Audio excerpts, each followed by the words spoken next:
Let us build a shelter here. So first off, again, thank you for everyone who turned up. Literally hundreds of places you could be. You showed up to stand up for someone else. So, we're going to wrap up now, but before we wrap up, I'm going to have a couple of people speak who I think everybody should hear. First off, I'm going to call on John Pelzer, who is a big supporter of the Sheeters movement, but the reason I'm calling him over here today is because he lives, how many blocks away, John? 2 miles down. 2 miles down in Sherman Oaks. John?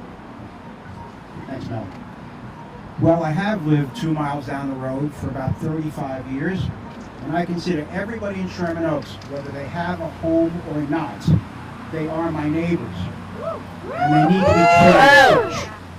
We also need to keep in mind that but for a rent increase, but for a sick child, but for a job loss, go we. Thanks, Mel. Thank you, John. Next person that we're going to bring up is Paul. Paul's right here. Paul. So Paul Dumont, I've known Paul for around 3 years in the advocacy work we did for homeless people all throughout LA. And he's been a supporter of so many initiatives from us and from everyone else in city of LA. And again, Paul is going to speak here because he has a very special story. Thank you all for coming out tonight. Sherman Oaks is a special place for me. I used to live behind this big tall building here on Dickens Avenue where they're proposing the shelter. And I lost my job and I lost my apartment. I became homeless right here in Sherman Oaks. I stayed here for several months, and I cycled in and out of homelessness, from couches to the back of my car, all over the San Fernando Valley, living on and off the streets. When I got sober and I found housing, I encountered a lot of NIMBYism, a lot of people pushing back.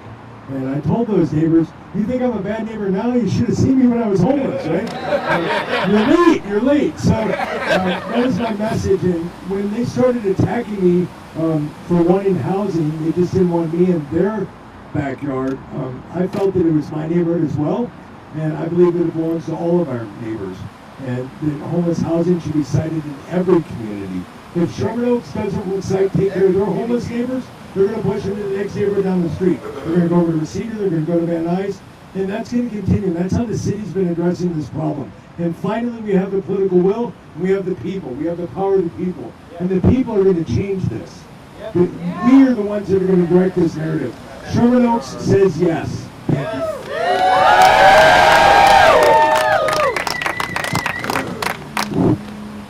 So, again, for those of you guys who don't know me, my name is Mel, and I'm an organizer for what's called the Sheeters movement. And the reason we started the Sheeters movement was because there's a lot of things going on in this city and this nation, but there's a certain population who weren't involved in a conversation. You know, we're at the height of the Me Too movement. This year, last year, we had humongous women's marches, but there's a population that was always ignored. Those are the homeless women on our streets.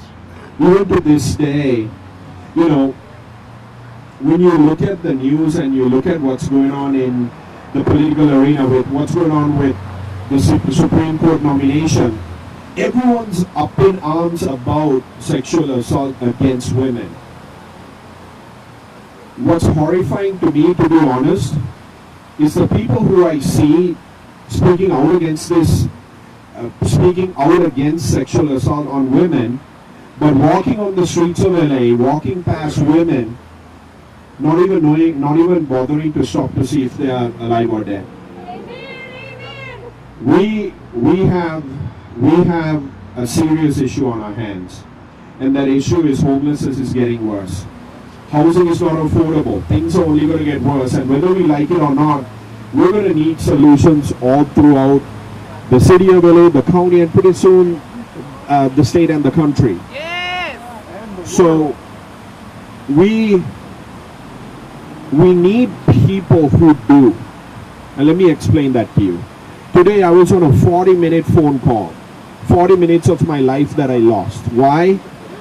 Because I talked to two people who considered themselves advocates, compassionate people, who are pitching ideas about, oh, this is what we're going to do, this is what we're going to do. But they had no clue about what's wrong and how to fix it. Why? Because these are people who never bothered to walk the streets, talk to people, know people, or even come out to events like this. The people who are making the change are people like you guys who are here. And I do want to give a shout out to the everyone in campaign, Simone and the everyone in campaign who are here, who are supporting this effort. I want to give a shout out to Carlos Marroquin from the Bernie Sanders Brigade, who's been behind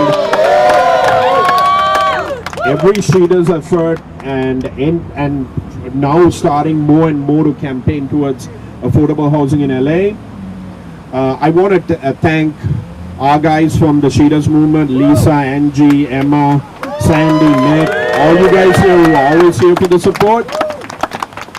But more importantly, the people who have a stake in this, the people whose voices really matter today, all of you here from Sherman Oaks, thank you for being here.